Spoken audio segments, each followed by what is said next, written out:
NSS ആണ് വിഷയം. കഴിഞ്ഞ കുറച്ച് ദിവസങ്ങളിലായി KB Ganesh Kumar NSS general secretary Sukumaran നായർക്കെതിരെ വലിയ രീതിയിലുള്ള വിമർശനങ്ങൾ ഉന്നയിക്കുന്നു, പരിഹസിക്കുന്നു, ആക്ഷേപിക്കുന്നു എല്ലാം നമ്മൾ കണ്ടുകൊണ്ടിരിക്കുന്നു. പക്ഷേ സുകുമാരൻ നായർ ഇതുവരെയും ഒരു മറുപടിയും പറഞ്ഞിട്ടില്ല. മറുപടി പിന്നെയാകാം, ഇപ്പോൾ മറുപടി ഇല്ല എന്നാണ് അദ്ദേഹം പറയുന്നത്. പക്ഷേ അതിനിടയിൽ സംഭവിക്കുന്ന ചില കാര്യങ്ങളുണ്ട്. പല താലൂക്ക് യൂണിയനുകളും KB ഗണേഷ് കുമാറിനെതിരെ രംഗത്ത് വന്നിട്ടുണ്ട്. രൂക്ഷമായ ഭാഷയിൽ തന്നെ അവർ പ്രസ്താവനകൾ ഇറക്കുന്നുണ്ട്. KB ഗണേഷ് കുമാർ മാപ്പ് പറയണമെന്ന് ആവശ്യപ്പെടുന്നുണ്ട്.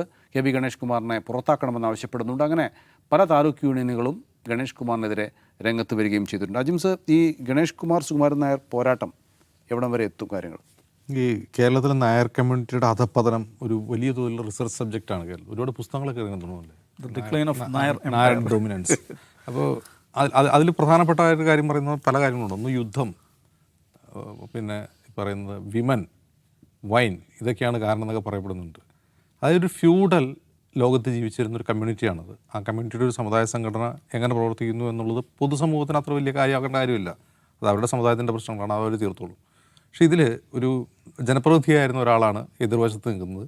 NSSൻ്റെ തലപ്പത്ത് G സുകുമാരൻ നായരാണ്. അപ്പോൾ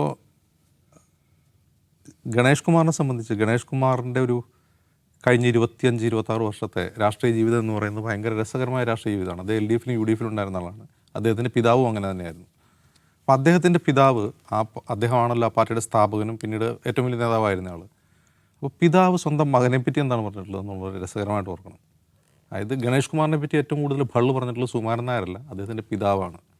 അപ്പോൾ അദ്ദേഹം മരിച്ചതിന് ശേഷം ഗണേഷ് കുമാർ എന്താണ്, എൻ്റെ പിതാവ് അങ്ങനെ പറഞ്ഞിട്ടുണ്ടായിരുന്നു, ഇങ്ങനെ പറഞ്ഞിട്ടുണ്ടായിരുന്നു, NSSൻ്റെ മെയിൻ കുണാണ്ടറാവണമെന്ന് പറഞ്ഞിട്ടുണ്ടായിരുന്നു. ഗണേഷ് കുമാറിൻ്റെ ലക്ഷ്യം ആ സീറ്റാണെന്നാണ് എനിക്ക് തോന്നുന്നത്, സുകുമാരൻ നായരുടെ സീറ്റ്. അത് പിടിച്ചെടുക്കാൻ വേണ്ടിയൊരു ശ്രമമാണ്. പക്ഷേ അത് നേരത്തെ തിരിച്ചറിഞ്ഞ സുകുമാരൻ നായർ എന്ത് ചെയ്യുന്നു, മറ്റു ചില കാര്യങ്ങൾ പറഞ്ഞുകൊണ്ട് ഈ പത്തനാപുരം എന്താണ് യൂണിയനോ NSS താലൂക്ക് യൂണിയൻ അത് പിരിച്ചുവിടുകയും ഇദ്ദേഹത്തെ ഡയറക്ടർ ബോർഡിൽ നിന്ന് പുറത്താക്കുകയും ചെയ്തിരിക്കുകയാണ്. അപ്പോൾ പരസ്യമായി സുകുമാരൻ നായർക്കെതിരെ യുദ്ധം പ്രഖ്യാപിച്ച് അദ്ദേഹം രംഗത്ത് വരുന്നു. NSSലെ റബലുകളുടെ പുസ്തകം പ്രകാശനം ചെയ്യാൻ അദ്ദേഹം എത്തുന്നു. സുകുമാരൻ നായരെ കടന്നാക്രമിക്കുന്നു. യഥാർത്ഥത്തിൽ കേരള കോൺഗ്രസ് B എന്നൊരു പാർട്ടി, ബാലകൃഷ്ണപിള്ള ഉണ്ടാക്കിയ പാർട്ടിയുടെ അടിത്തട്ട് എന്ന് പറയുന്നത്, പ്ലാറ്റ്ഫോം എന്ന് പറയുന്നത് തന്നെ നായർ സമുദായമാണ്. NSSൻ്റെ പിന്തുണയാണ് അതിനെ മുന്നോട്ട് കൊണ്ടുപോകുന്നത്. അപ്പോൾ ഗണേഷ് കുമാറിൻ്റെ ഇനിയുള്ള ഭാവി രാഷ്ട്രീയം എന്താണെന്നുള്ള ചോദ്യചിഹ്നം വരുന്നത് NSSുമായുള്ള അദ്ദേഹത്തിൻ്റെ ബന്ധം എന്താണ് എന്നുള്ളതിനെക്കുറിച്ച് അതുമായിട്ട് ബന്ധപ്പെട്ടാണ് എന്നാണ് എനിക്ക് തോന്നുന്നത്. ഗണേഷ് കുമാറിന് NSSനെ പിണക്കി NSSുമായിട്ട് ഫൈറ്റ് ചെയ്ത് എത്ര നാൾ രാഷ്ട്രീയമായി മുന്നോട്ട് പോകാൻ പറ്റും എന്നുള്ളൊരു പ്രധാനപ്പെട്ട ചോദ്യമുണ്ട്.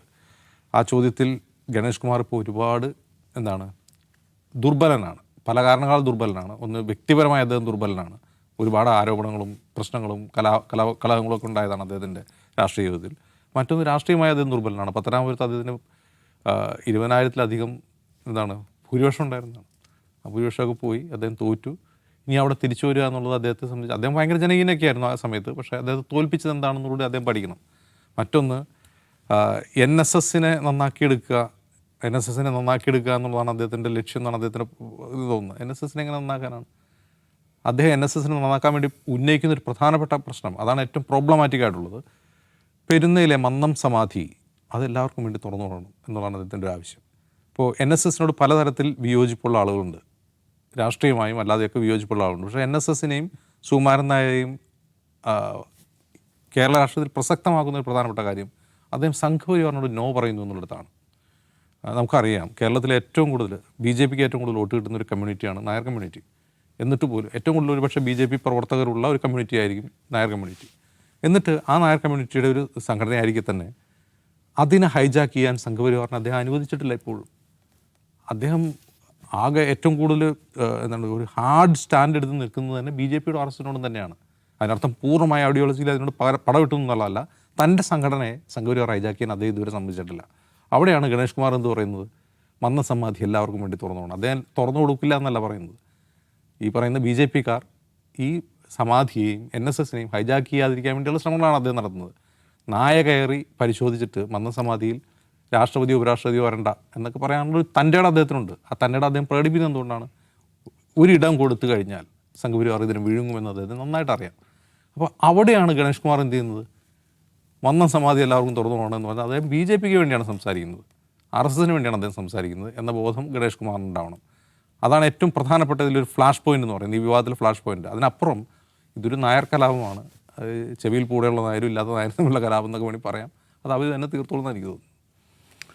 ഈ ഗണേഷ് കുമാർ അദ്ദേഹത്തെ സുകുമാരൻ നായർ ഈ ഡയറക്ടർ ബോർഡിൽ നിന്നൊക്കെ നീക്കുകയൊക്കെ ചെയ്തു. പക്ഷേ ഗണേഷ് കുമാർ കരുതുന്നത് അദ്ദേഹത്തിന് പിന്തുണയ്ക്കുന്ന നായർ സമുദായ അംഗങ്ങളുണ്ട് എന്നുള്ളതാണ്.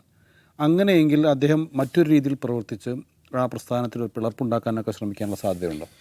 NSSനെതിരെ പ്രവർത്തിക്കുന്ന സംഘങ്ങൾ, ഗ്രൂപ്പുകൾ, സംഘടനകൾ തന്നെ ഉണ്ട് നായർ കമ്മ്യൂണിറ്റിക്കകത്ത്. ഇപ്പം നായർ എന്താ സമസ്ത കേരള NSSI ഫോറം ഉണ്ട്, സമസ്ത കേരള നായർ സമാജം എന്ന് പറഞ്ഞിട്ടൊരു സംഘടനയുണ്ട്, പിന്നെ വേറെ എന്തൊക്കെയോ സംഗതികളുണ്ട്. അപ്പോൾ അതിലൊരു ടീമാണെന്ന് തോന്നുന്നു ഈ കഴിഞ്ഞ ദിവസം തിരുവനന്തപുരത്ത് പരിപാടി സംഘടിപ്പിച്ചത്. അത് മന്നം ഇൻ്റർനാഷണൽ ക്ലബ്ബിലായിരുന്നു പരിപാടി വെച്ചിരുന്നത്. ഒടുവിൽ അവർക്ക് അവിടെ നിന്ന് മാറ്റേണ്ടി വന്നു, പ്രസ് ക്ലബ്ബിലേക്ക് മാറി. തൊട്ടടുത്ത് തന്നെ പ്രസ് ക്ലബ്ബിലേക്ക് മാറി. പിന്നെ അപ്പോൾ ഈ ടൈപ്പ് ആളുകളെ ഞാൻ തോന്നുന്നു ഇദ്ദേഹം ഇപ്പോൾ ആശ്രയിക്കാൻ ശ്രമിക്കുന്നത്. ഗണേഷ് കുമാർ ആശ്രയിക്കാൻ ഡൽഹിയിൽ ഒരു പരിപാടി നടത്തിയില്ലേ? പരിപാടിയിൽ സുരേഷ് ഗോപിയൊക്കെ പങ്കെടുത്തൊരു വിഷയമാണ്. അത് ഞങ്ങളുടേതല്ല. അത് എനിക്ക് തോന്നുന്നു മറ്റേ സമസ്ത കേരള നായർ സമാജത്തിൻ്റെ എന്നാണ് എൻ്റെ ഓർമ്മ.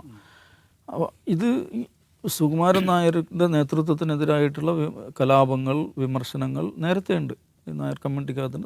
അതിൻ്റെ സംഘടനാ രൂപം തന്നെ ഉണ്ട്. അപ്പോൾ പിന്നെ എന്നുവെച്ചാൽ NSS മാത്രമല്ല നായർ കമ്മ്യൂണിറ്റിയുടെ സോൾ റെപ്രസെൻറ്റേറ്റീവ് എന്നുള്ളതാണ് അവർ പറയുന്നൊരു കാര്യം. പിന്നെ ഇദ്ദേഹത്തിൻ്റെ ഒരു മാടമ്പി സ്വഭാവം, താന്തോന്നിത്വം, അഹങ്കാരം, ഇതൊക്കെ ഇവർ വലിയ പ്രശ്നമാക്കുന്നുണ്ട്. അദ്ദേഹം കുറച്ച് അഹങ്കാരം, മാടമ്പി സ്വഭാവം കാണിക്കുന്ന ആളാണ്. അതിൽ ഒട്ടും കുറവുള്ള ആളല്ല ഗണേഷ്.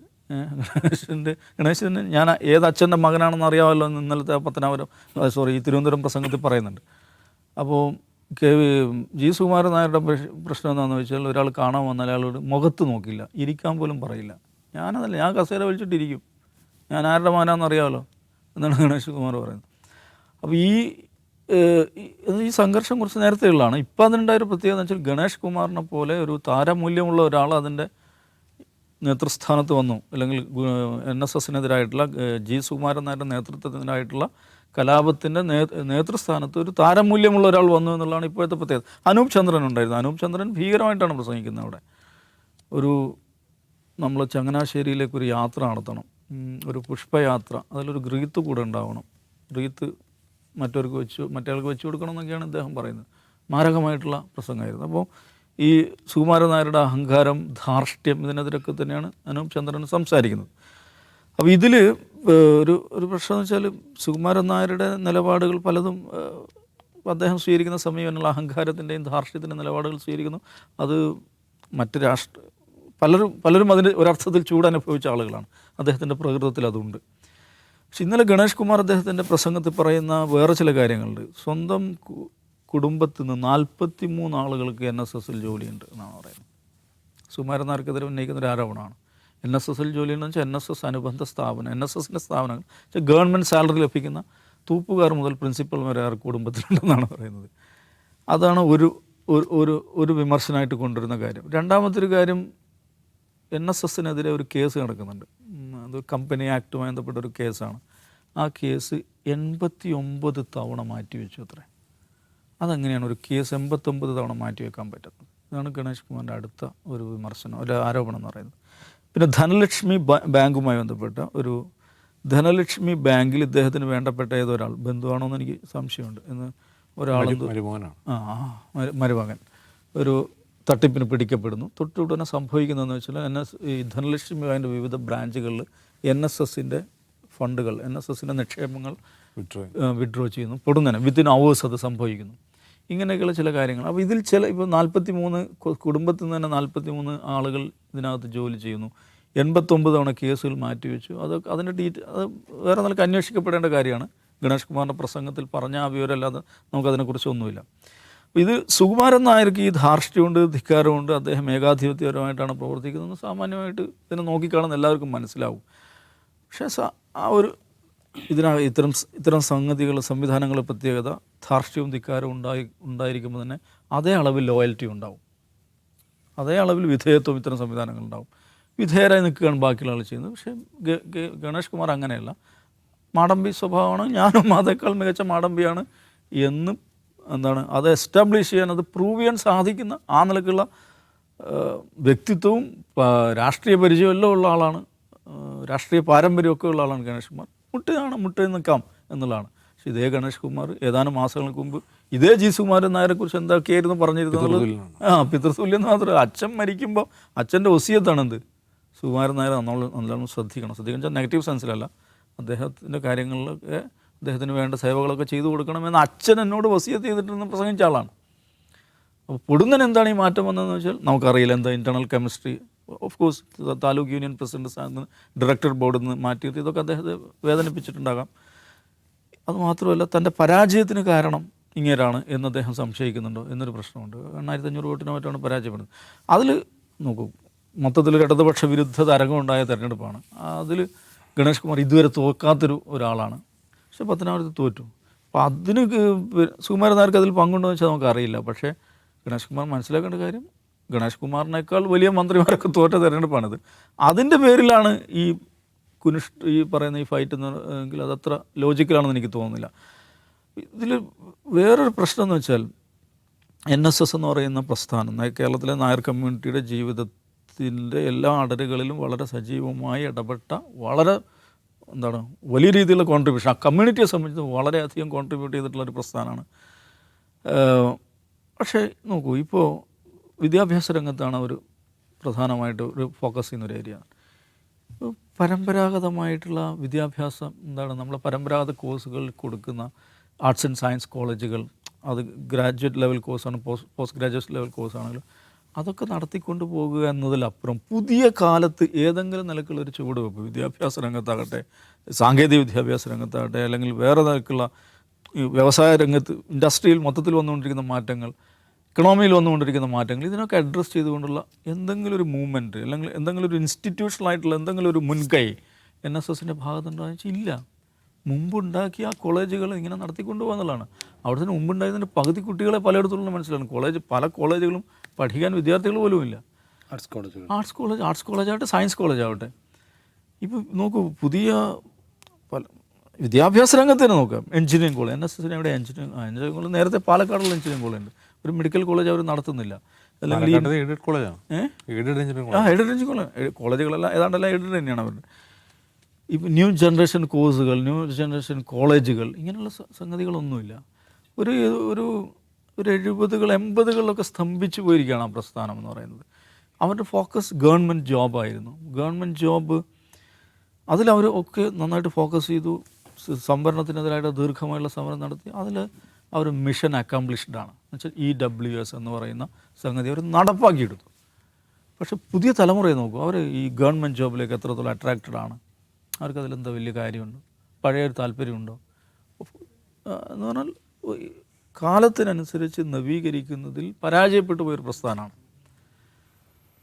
അവർക്കൊരു യുവജന സംഘടനയുണ്ടോ, ഒരു സെക്കൻഡറി ലെവൽ ലീഡർഷിപ്പ് ഈ സമുദായത്തിലൊരു നെക്സ്റ്റ് ജനറേഷൻ അവർ ലീഡ് ചെയ്യാൻ പറ്റുന്ന ഒരു സെക്കൻഡറി ലെവൽ ലീഡർഷിപ്പ് ഉണ്ടോ, ഒരു യുവജന സംഘടനയുണ്ടോ? ഏതെങ്കിലും നിലക്കുള്ള അത്തരം മുൻകൈകൾ നമ്മൾ പലതരത്തിലുള്ള ഒരു പ്രളയം ഉണ്ടാകുന്നു, നിരവധി യുവജന പ്രസ്ഥാനങ്ങൾ അവരിടപെടുന്ന നമ്മൾ കാണും. NSSൻ്റെ ഒരു വോളണ്ടിയർ ടീം, ഒരു യൂത്ത് ബ്രിഗേഡ്, അങ്ങനെ എന്തെങ്കിലും കാണുന്നുണ്ടോ? അങ്ങനെയൊന്നുമില്ല. നമ്മുടെ സമൂഹത്തിൻ്റെ വിവിധ മേഖലകളിൽ ഉണ്ടായിക്കൊണ്ടിരിക്കുന്ന പുതിയ പല നിലക്കുള്ള മുൻകൈകൾ, ഇനിഷ്യേറ്റീവ്സ്, ഇന്നോവേഷൻസ്, അതിലൊന്നും നമ്മൾ ഈ പ്രസ്ഥാനത്തെ കാണുന്നില്ല. ഈ പ്രസ്ഥാനവുമായി ബന്ധപ്പെട്ട എന്തെങ്കിലും അവരുടെ ഒരു അഫിലിയേറ്റ് ഓർഗനൈസേഷനെയോ അല്ലെങ്കിൽ ഒരു യൂത്ത് വിങ്ങിനെയോ ഒന്നും കാണുന്നില്ല. എന്ന് പറഞ്ഞാൽ ഒരു 80s തുടക്കത്തിൽ സ്തംഭിച്ചു പോയൊരു പ്രസ്ഥാനമാണത്. അപ്പോൾ അത് മുന്നോട്ട് പോകുന്നില്ല, യഥാർത്ഥം മുന്നോട്ട് പോകുന്നില്ല. നേരത്തെയുള്ള ആളുകൾ, നേതാക്കന്മാരുണ്ടാക്കിയ സ്ഥാപനങ്ങൾ, എസ്റ്റേറ്റുകൾ, അതൊക്കെ നോക്കി നടത്തുക, അതിലപ്പുറം ഒരു സംഗതി അതിനകത്ത് നടക്കുന്നില്ല.